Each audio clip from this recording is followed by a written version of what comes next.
Alright guys, this is Bubbleknight here. Welcome to part 9, Zachery story part 3, chapter 3. So I think last time we're in the library for something, huh? I went through the whole Grant's collection as a matter of fact. Read all of them twice or even thrice even. But they never did hold it for long. Most of them never sticked. Especially after I learned it's simply easier to do things by myself if I want to learn stuff. This ain't the plan in the first place. But after Ashton went through the trouble contacting Professor, I just can't ignore it. Nothing but quiet greets me inside though. Not the typical mom one would associate with the library, but one who came to it hush prior to an impending trouble. Or perhaps I'm just overthinking again. I really like to think I'm just thinking too much about this, but this is just a lack of sleep talking. Regardless, apart from the group of students murmuring in the corner somewhere, this place is free of its usual visitors. All while my footsteps echo in a manner unsettling enough to raise the hair at the back of my neck. Much to my relief, it does not take me long to find him, being the only occupant in this side of the room. Professor Andrew Chloric. I've never personally met him yet, but Ash has spoken highly of him several times. In fact, he's Ash's to-go guy when something troubling him with the case. My steps are unsure as I approach. At any rate, he greets me with a warm smile like grandson he hasn't met in a long time. Ashton's friend, I take it. Zachery. You'll have to forgive this old man if I don't get your name right.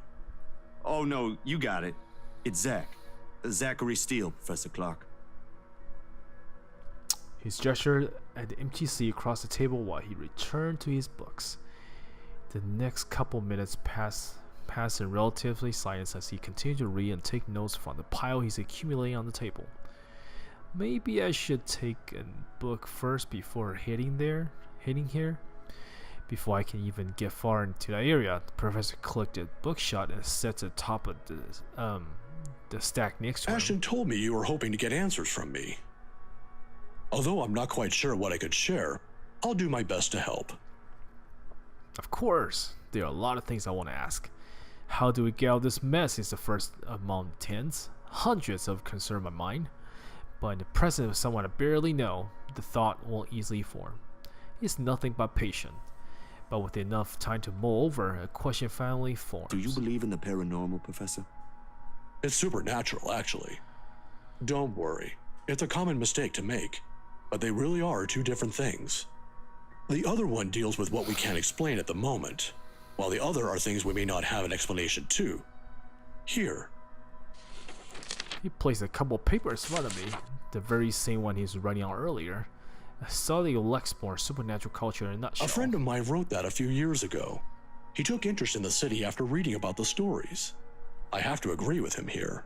Even stories dealing with things you don't see with the naked eye can be rife with culture, and this city thrives on it. Just ask the locals. Like ghosts, for example. Among other things. The interpretation has changed over the years, though.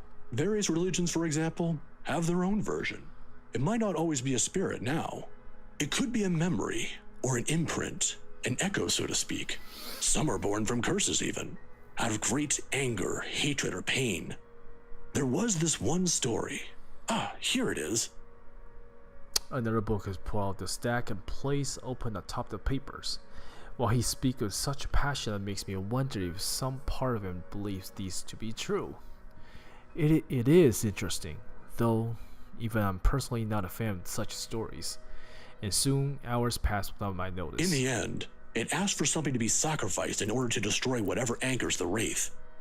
A sad tale, that one, but the simplest grudge can bring the ugliest, even in the kindest person, with some people none the wiser. Oh, I'm sorry, I just went on. Nah, it's good. Are you familiar with the Ermengarde Mansion, though? Of course, that goes without saying. Who hasn't heard of the local legend? Although, word of the mouth is, someone has already bought it. Ah, yeah. The right couple. It was a close friend who handled that sale. So I heard. Well, don't think the house being bought by anyone would stop us from talking about it. What is it about the mansion, then? I just want to ask what you think of it, sir. We're going to need more than an afternoon for that, young man. You see, it's the kind that has changed over the years, passed down from one person to the next. Sometimes, it's the Lord William who haunts the place. There are versions where it's the lady of the house. But my favorite, a personal favorite, would have to be the ones that followed after the disappearance of the kind daughter. Well, what about these then? There's a moment of hesitation on my part before I pulled Miss Wright's photo and laid them all in front of him. Like Ash, though, the person inspects each print with great interest. That gives me some hope, at least. When were these taken? Just the other day. Do you think those are the same? Perhaps. Perhaps not. There were certainly instances when the film would pick up what the human eyes weren't able to see. But then, it could also have been human error. I didn't edit it in any way. You have my word on that, Professor. They all just came out like that. Then, if it is what you're thinking, I'd strongly advise against doing something reckless and further tangling with them. Accounts about them may be riveting to you, but most of it often ends in an unpleasant manner. What about those people in the house? If there is something in there, shouldn't they know? I'm sure they're already familiar with the legends, but... Some people might deserve it, however. Deserve what, sir? All of a sudden, the tenderness in Professor's eye disappears, his face becoming unreadable. I thought catch myself. He hastily cleared his throat, gathered his books, and raised from his seat. Professor? I'm sorry. I just remembered something I neglected to do. Oh shit. You'll have to excuse me, Zachery. All right. Do you need any help with that? Don't let my looks fool you, son. I can still carry a few hundreds. I've been doing this for years. I'll see you some other time if you have any other questions. Of course. It was nice knowing you, Professor. He doesn't hear it, however. In a few short strides, he's out of the library, leaving me with every piece of this whole mess amid its oppressive stillness. Despite the encircling, more questions surfaced. If there's even a single way out of this, I hope we find it soon. The moon's well into the night sky by the time I make it back home. My heavy treads and the sound of traffic outside echoing in my ears, filling the empty room with some semblance of life. Nana would scold me if she ever hear me walk like that, but after today, I really can't give a damn about everything. The mattress creaked under my weight as I ceremoniously flopped down on it, and I find myself looking at the paper under my grip. An invitation and request to cover an event, the Wright's housewarming party, tomorrow evening. If only it were that easy, but it would give me a chance to talk to her about that thing in the house. With a sigh, I let my hand fall to the side of the bed along with the invitation. I'll think about it tomorrow, when my head isn't muddling with thoughts of a headless woman in the haunting smile of a ghost. Wow, so many story updates. What's going on? Belatedly, it occurs to me that last meal I ate had been the one with Ashton. An empty, gnawing ache makes itself known, but I can't bring myself to stand up. Today was a complete waste of time, and frankly, a disappointment. I don't like this. The lack of certainty, the disquiet, and the lack of stable ground to stand on. The part where I do not know what will come tomorrow. Ever since that damn letter, everything has been thrown off the loop. I wish everything stayed the same. Routine would have been easier to make sense of this. Closing my eyes, I let the noise of the street lull me to sleep. At the very least, there's one thing that hasn't changed. Alright, now to get to the main event. The melody carries the hall before I cross the threshold. Solomon, gentle and soothing, a reminder of what home is. Pa's firm but meaningful gaze, Mom's wistful smiles, the warm rays filter through the eve at sunset. The distinct smell of wet earth and leaves after a long day's rain in our room. The room, Mom and Pa's pride and joy, a place we were once promised several springs ago. Yet it won't stop. No, wait! Come back! I'll be good this time! Please don't leave! Please stay! The floorboards echo onto my feet more than usually is. The walls are forbidding than what I'm used to. Farther and farther, the room goes. Ma singing ceases, and Pa, I can't hear Pa. None of the ruckus clanging the deafening row of gunshots, nor the scream replacing the comfort soft melodies.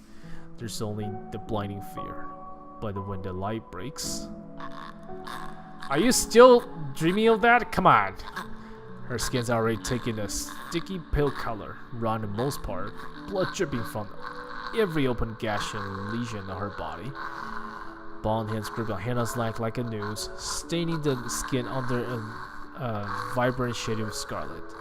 Nothing but malice fills the gleam in her eyes. A scream rippled through the air.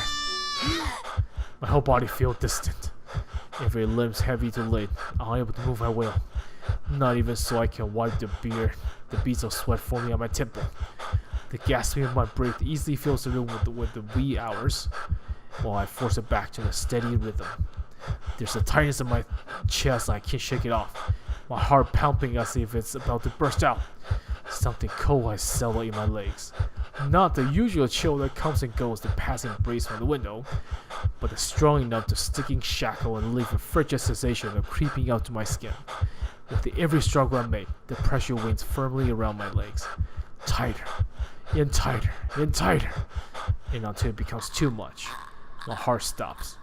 Another draft sweeps over the room and it brings with it the iron taint of blood. Thick, suffocating. Fill my nose with foul, sickening smell as I shift my gaze downward and slowly come to a view. Oh shit! Oh shit! Oh no!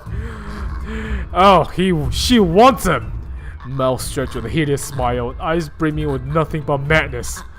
The stench of the gore tainted the air around me, and I can't look away from it. Her, the terror and death that her uncanny twisted feature alone screamed. I tried to open my mouth to shout, to ask for any help. My voice had left my body altogether.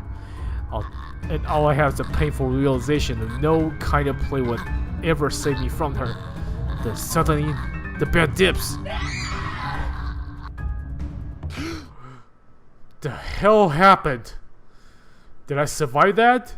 I didn't have to do anything, right? The brutal plunge back to myself jerks me awake. There's no ear-splitting scream, no wild thrashing of limbs. Just a painful, constricting awareness that something has wound itself tightly around the neck. I wasted no second pulling a blanket away, but allowed myself a few seconds to steady my breathing before getting off the bed. Inhale, hold, exhale. 1 step, 2 step, 3. But the dream has gotten worse. Ever since 2 days ago, no longer are they small, cursory flash that I'm used to, but vivid ones that linger.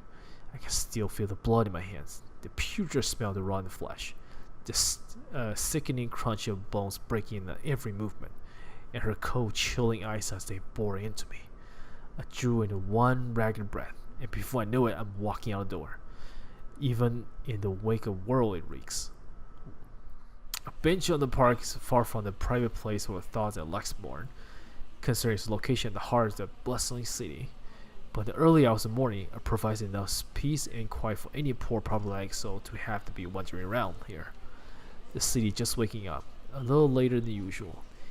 But knowing what date it is, one can't fault it being a little tardy just this once. Yet neither the pleasant morning chill nor the soft twittering bird does anything to banish the images. Every single one of them has rooted itself in my head. Its claw digging deep in what is no longer a safe place to hide in. London Bridge is falling down, falling down, falling down. It used to be London easy Bridge is finding some falling pretense down, peace my under the fair lady.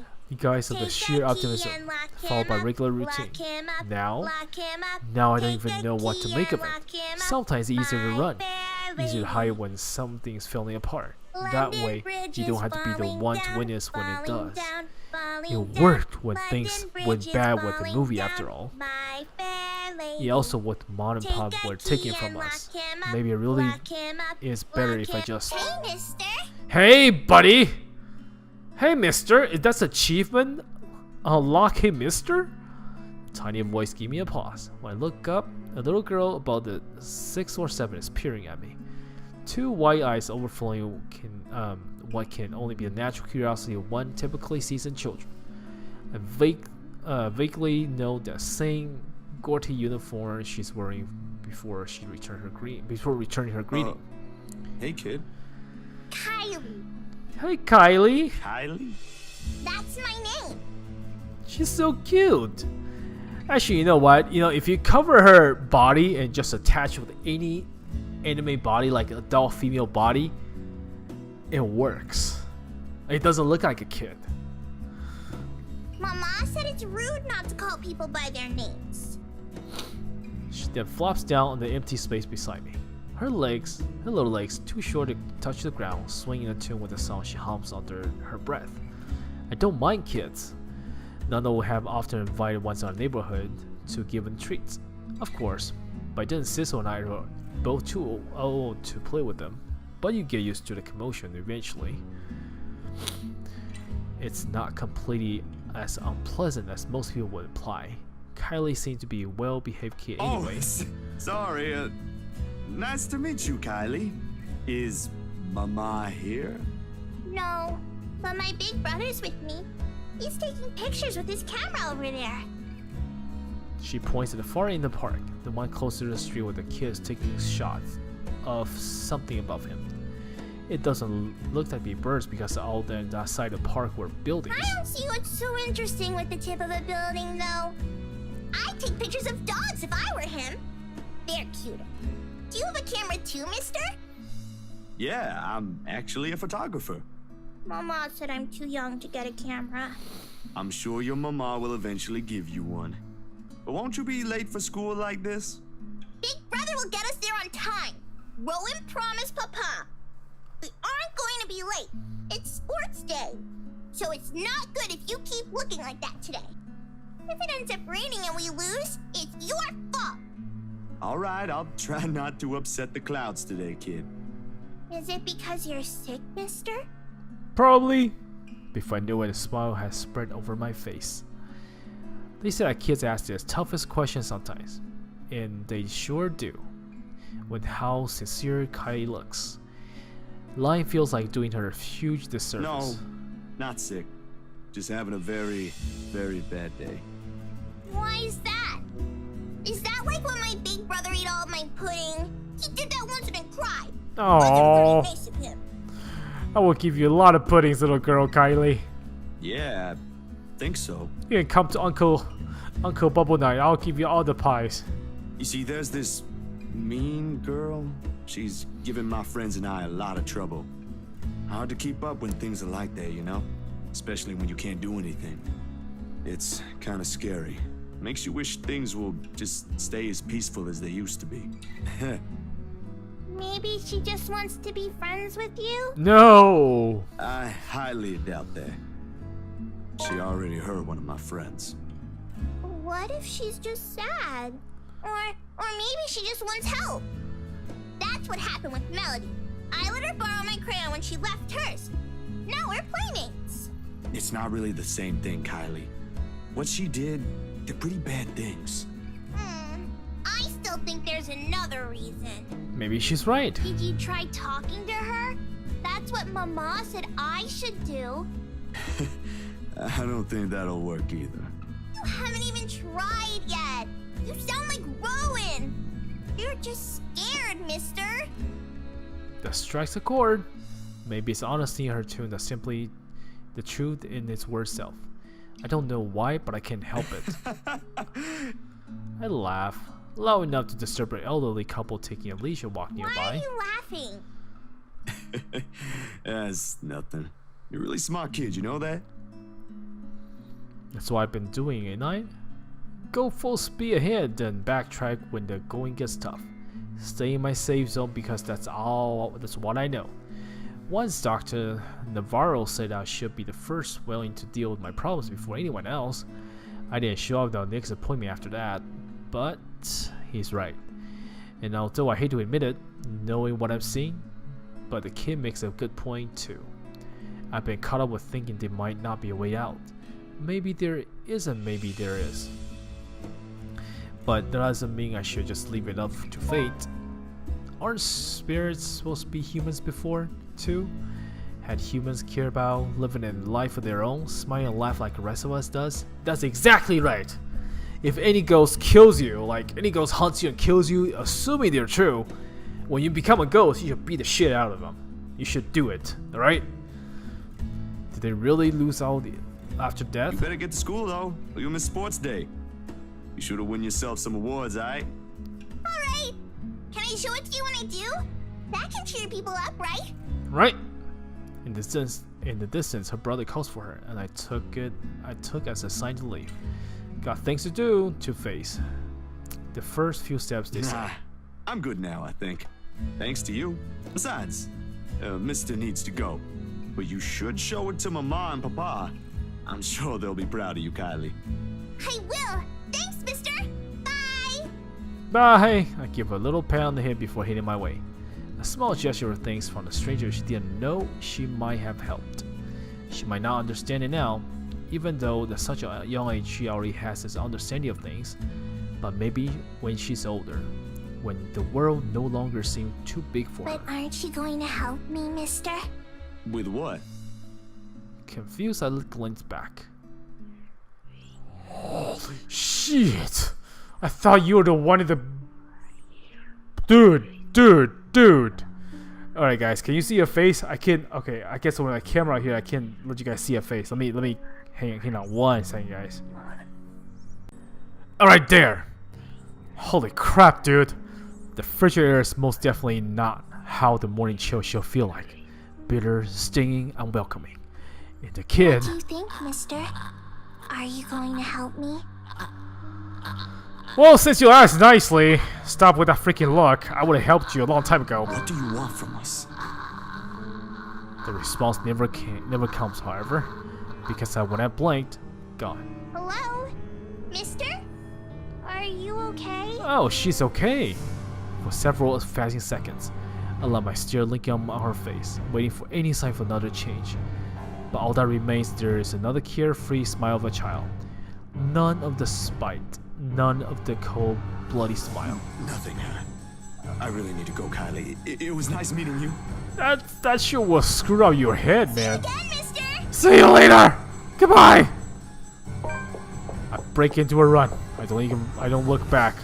Not even as I bump into a couple passers as soon as I'm out of the busy streets. Going insane. This is what it is. And if we don't do something soon, we'll all be. The tremor follows me even as I get home. I had hoped a little stroll around the block for a few hours would help. Instead, I saw the more image of her smile, the loathing in her eyes, the stench of her gore, the horrid crunch that helps with every movement she makes. Even old memories have been sullied by her, and Mom's song no longer sounds as sweet as it meant to be. In the end, all I got is a sinking feeling I'll never rid of her image, another ridiculous idea that may or may not even work. The sun is already hanging low on the horizon when I make it back, and for the first time, coming back home feels more like a chore. Only at the end I arrived to an empty room, because as soon as I open the door, I'm greeted by not the other. Sup, Z-Man? I told you we should have called him before going here. It's fine. Oh, cool. Hey guys. It's Ash and I see first, sitting comfortably on my couch, mounted on a bag of chairs with both feet propped atop the coffee table. Whatever proverbial stone has made a home at the pit of my stomach. He flies right out the window at sight of him. But before any exploration can set in, my attention is taken out by the other occupant in the room. As a bill I purchased on the only other chair in the room, attempting to make herself smaller. It seems from how close she is hugging her arms against her. Nevertheless, she gives me a small smile when she knows my stare. Yet somehow they ain't any warmth like it is supposed to have. Sorry we just barged in here. Ash was... Relax. Z-Man gave me a copy of the key himself. Only after you broke the 13th one? I can't keep replacing them every time you think it'd be a good idea to break into my apartment. And stop calling me Z-Man! Z-Man! I didn't break anything this time. Ash, Just because I gave you a key doesn't mean you can just stroll in here whenever you want to. And, hey, is that my... She smirks because of course she has taken a go smirking knowing what he did. He pops in whatever is very likely the last piece of chip in his mouth and folds the wrapper neatly on the table before throwing it on nearby trash. From the chair, Isabella shoots me an apologetic smile as soon as the foil hits the waistband with a dull thunk. Common sense dictates I should be angry, but after everything, having something normal play out in front of me, no matter how childish their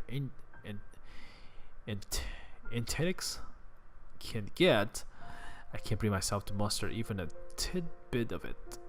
Behind me, the television started to blare the music for the end of credits of a movie. They have likely been waiting for me a while, if Ash had gotten impatient enough to rummage through my cupboard and watch something. Of course he eats all of it.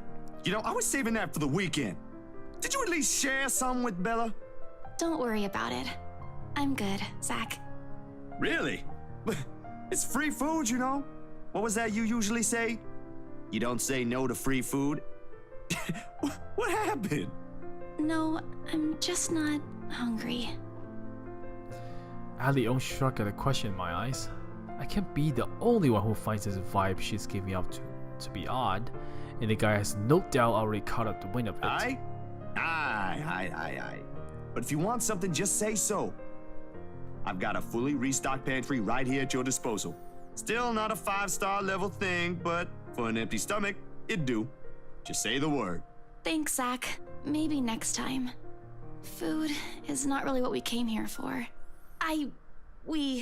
Ash, he's the one who... She casts briefly glances at Ash, and in an instant, he sits up. Every trace of amusement is gone from his face, and he claps his hand in front of him and leans forward. A minuscule gesture meant to ease, but the grim expression on him tells a different story altogether. All right, you two, what's this about? I don't like those looks. I got the feeling they like each other. What I said was weird, I'm aware of that. But I'm not taking it back. Isabella's not the only one here who's seen it. A short but tense pause follows. They're both stalling. Under normal circumstances, I wait. With these two, the more he force it, the more they'll clamp down on it. As a handful of seconds continue to slip by, the unsettling feeling in me also grows with it. Soon it turns to impatient. Before I can demand a response though, one of them finally speaks up. It is Ash who breaks it first. Calm down, we're just here to check on things. What? That's not what he said. I'm not asking you to. No, you're right. There really are some odd things going on here lately. How is everything with you lately, Zach? Hold on, Ash. Both of you. Did I just hear you say that? Is this why Isabella's here? Has something happened? Calm down, we're just here to check on things. So, did you meet Andrew about the photos? What photographs? Photographs has been sitting untouched since the day I dumped it in my drawer. Oh yeah, these. Isabella goes very still when I hand her the small stack. To her credit, she does not flinch like I expecting her to, and flips through each of it in silence. But when her eyes remain strangely calm, her hands have gone rigid and her mouth has set to a thin line. She of all people understand what this means. In hindsight, she should have been the one that approached before Ash. What did Andrew say about them? It could be one, but there's no guarantee it's a supernatural thing. It doesn't always happen. So, that's a dead end right there. Now that I think about it, bothering that guy for this feels pretty silly now. But with the dreams lately... That's all? Did he say anything about the damn letter at all? Did you ask him even? I pause, glancing at him skeptically. I don't know where the sudden curiosity is coming from. But if Ashton, calm, cool, collected, always logical Ashton takes interest in this, something or someone must have fucked this shit up somewhere. Or the world's ending. Seconds pass. The apocalypse I'm expecting to go along with it doesn't arrive. However... Yeah, that's really everything. The letter kind of slipped my mind. The photos were more important at that time. There was some stuff about the local horror stories, though. Talked about the curses And he was really fascinated with the story about a wraith asking for a sacrifice to move on. Kinda nasty if you ask me. But it does make sense if you simply go along with it. I'm not sure how this will help in the grand scheme of things. Why are you asking about this anyway? Rose's death isn't just a coincidence, Zach. It may have something to do with... I may have... Wait. Stop right there for a sec, Bella. I thought you ain't buying this stuff, Ash. Just the other day, you said the exact same thing. I still don't, but even Rebecca, out of all people, claims there's something. Whatever this is, someone has got to look into it. Everything about this screams shady. Are you sure you even have the time? Ain't you busy with your current case? I got taken off that one. You didn't say you were taken off your case. I just got the news this morning. Apparently the higher-ups think I'm doing a horrendous job at it. It doesn't matter though. If these two cases are connected like I initially thought, then regardless, I'm on the right track. Are you sure we should even be doing this? Doing what exactly? There's some place we'll visit after this. Too vague for comfort, Ash. And please don't tell me you're bringing her with you. His affirmation comes in a formless stare, but alone says all I need to know. What I point out gives him a pause, though his voice is thick with hesitation when he addressed Isabella. You know what? Zach's right, Isabella. You don't have to come with me. It's not myself I'm worried about. It's you. I'll just do this myself, if it'll get you into more trouble with your superiors. At least I can make up an excuse why I need to be there. Don't be ridiculous. You're not walking in there without me. Besides, I think it's a little too late to back out now. Have you two seen the news this morning? What? I haven't, actually. Me neither. Mama called, and I was busy. The change in the air around her was so small, cannot have gone unnoticed, and it takes every willpower not to ask. Probably the only thing reining my curiosity is the fact that Ash himself haven't brought it up either. No problem. It should be in the afternoon news as well. Oh shit. Men burn after room catches fire. Who the hell is this guy? He grabs the remote and cycles through numerous channels until he gets to a news report about another guy who has been found dead in early hours this morning today. Burned alive this time.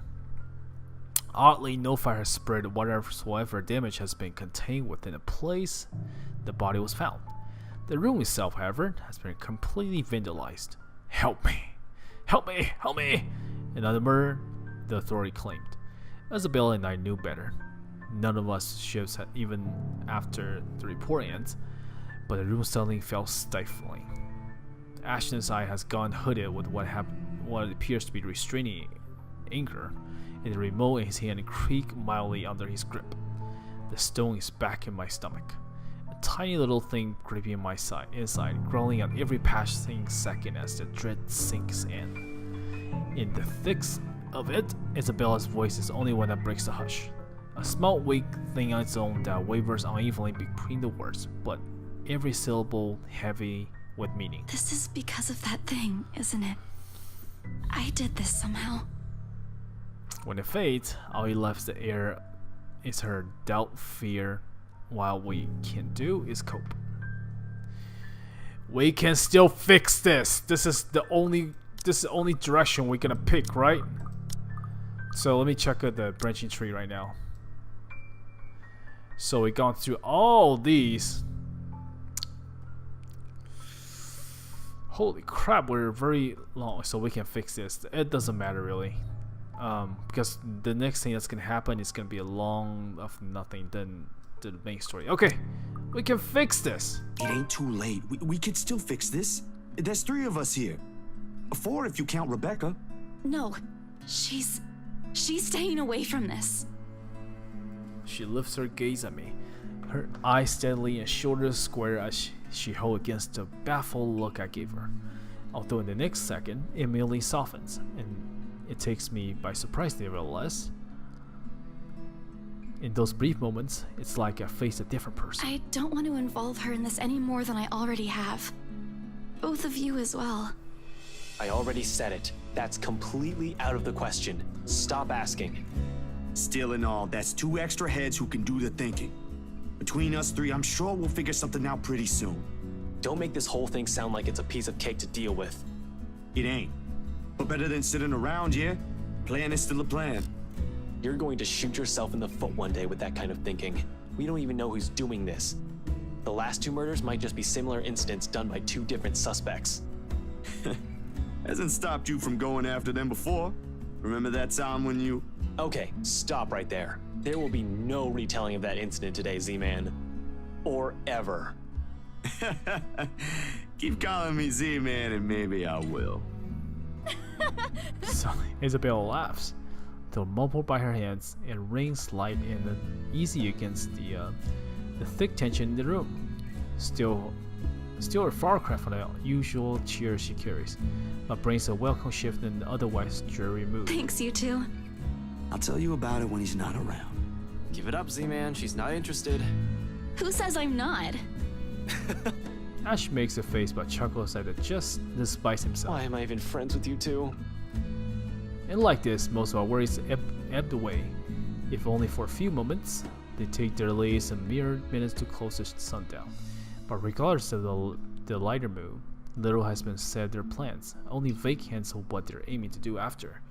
While it ain't any of my business to know, something about this whole thing still gnaws on me. A tiny passing through urges me to do something as well. At this hour, streets are once more busy with people heading home after a hard day's work. Little bustling matters to them as they step out the crowd walkway, however. Ash especially, there's only his goal in mind. I wager there's nothing I can do to stop him at this point. He's probably decided not long before made the decision to drop by. But despite this, Isabella lags behind. A worry creases back on her forehead as she watches Ash leave to get his car. Something wrong, Bella? No, actually, can you check on Becca for me after this? I really didn't get the chance to tell her where I'm headed off to. Tell her I'm okay and No, just that. That's all. You sure I should skip on that part? If she finds out about this, she'll be angry. I don't really want to deal with angry Rebecca. It gives me a stomachache just thinking about it. Neither do I, but I'll handle it if she gets mad. Just make sure she's safe and tell her to be careful. You too. Take care of yourself. Almost abrupt, she pauses. The gaze in her eyes hardens as she lapses to another of the long-distance lines from earlier. This ain't just because the whole fiasco with the letter anymore. I don't want what happened to Rose to happen to you guys as well. This one cut deeper. Before I can ask about it, Ashton returns. Casually swinging his car keys on one hand and gesture at Come Isabella. on, we don't have much time. Shirley's waiting. Who's sure? Oh, right. Don't answer that. I don't want to hear it, you huge dork. Says the person who gave her stuffed toys names. Batcat? Really? It's cute. Yours is just weird. I'll see you later, Zach. She spared me another smile as I watched her walk off. Only now did it occur to me that none of those things she gave me today actually reached her eyes. I make a grab for the back of Ash's parka. He staggers briefly before correcting himself and shoot me a confused stare. Is she alright? What? Who's okay? Isabella. She's been, I don't know, out of it today? Did something happen earlier? The skull on his face says it all. She's actually been like that this morning. I'll ask, but... Just do me a favor and watch over her. We have no idea what we're dealing with. I don't know what happened to her since the last time I saw her, but from how she's been doing today, whatever it is, seems like a pretty big deal. Mm-hmm. Wait, you didn't annoy her again, did you? Because I swear to God, if you did, you've got another thing coming for you. What? No. Why would I? I'm just asking. I'll take your word for it. But if you can find out what's bothering her, that'd be nice. Honestly, I don't think it's the letter this time. I'll see what I can do. Make sure you keep yourself out of harm's way, alright? Yeah, you too. Don't do anything reckless again. Reckless, no. But I can't make you to promise I won't do anything. After seeing that, there's no way in hell I'm going to pretend there ain't a problem when there is. This is a really big one, and I'll be damned if I let anything happen to you guys while I sit here. I'm done running when things get tough. He's about to argue for a moment, but Look, bro, if things ain't good, I'll be the first one out. But allow me this one thing, aight? Just this one time. If it doesn't work out, you'll be the first one to know. You can laugh then, or berate me all you want. But please don't ask me to step aside like I'm incapable of doing anything to help. I have no idea if it's the look on my face or the tone of my voice. Ultimately, although his mouth pressing the thin line, he nods. Alright, stay safe, Zach. When he stumbles in the sidewalk and allows the afternoon crowd to swallow him whole, I like to think the tiny gleam in his eyes is closest we can get to optimism in this situation. Whether that alone will be enough to give me a peaceful sleep tonight remains to be said. Oh boy, oh boy, oh boy. Night falls despite my best attempt. She continues to elude me. With her image stuck in my head, flashing every moment it catches me off guard. With Mom's lullaby still echoing in my ears, no longer soft-tuned as it once was. And a terrible gnawing in the pit of my stomach. No wonder I can't bring myself to drift off even a little while. It's not as if there's a complete lack of things to do while waiting for the sleep to come, if ever. At 2:45 in the morning, I find myself cleaning my photography equipment for no reason and just to pass time. Oh shit!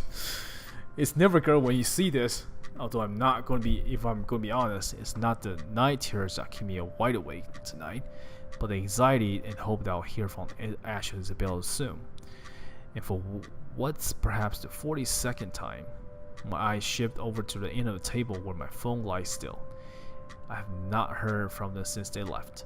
They haven't promised a call, of course, but a small part of me wishes they have the common sense at the very least.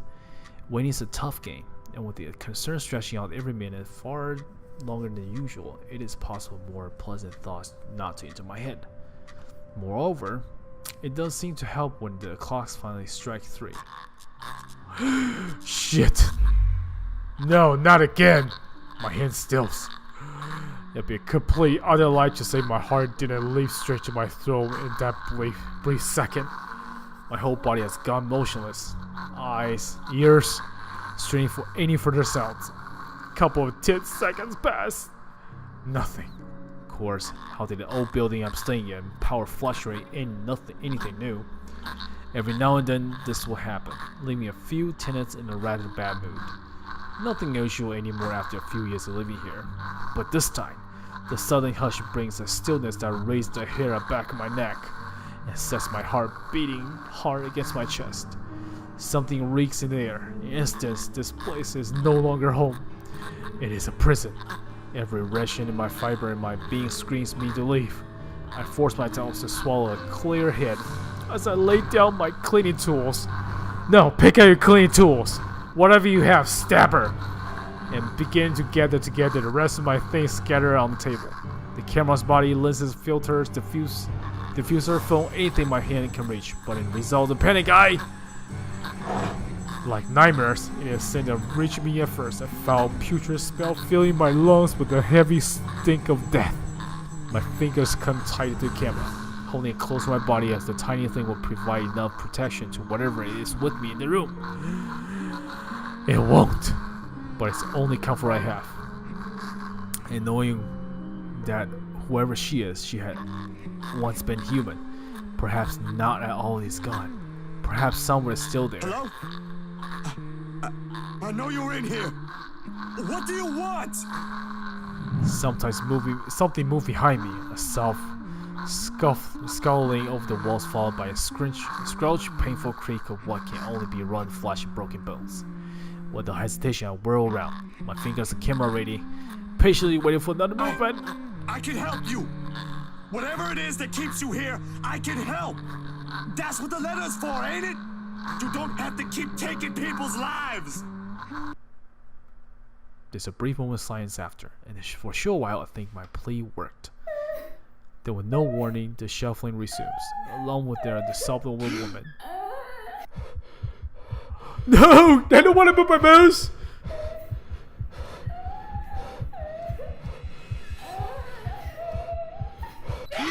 Oh shit! The light flashes. Yeah! Oh my god! Fleeing went after last time, allowed me a glimpse of her protusk.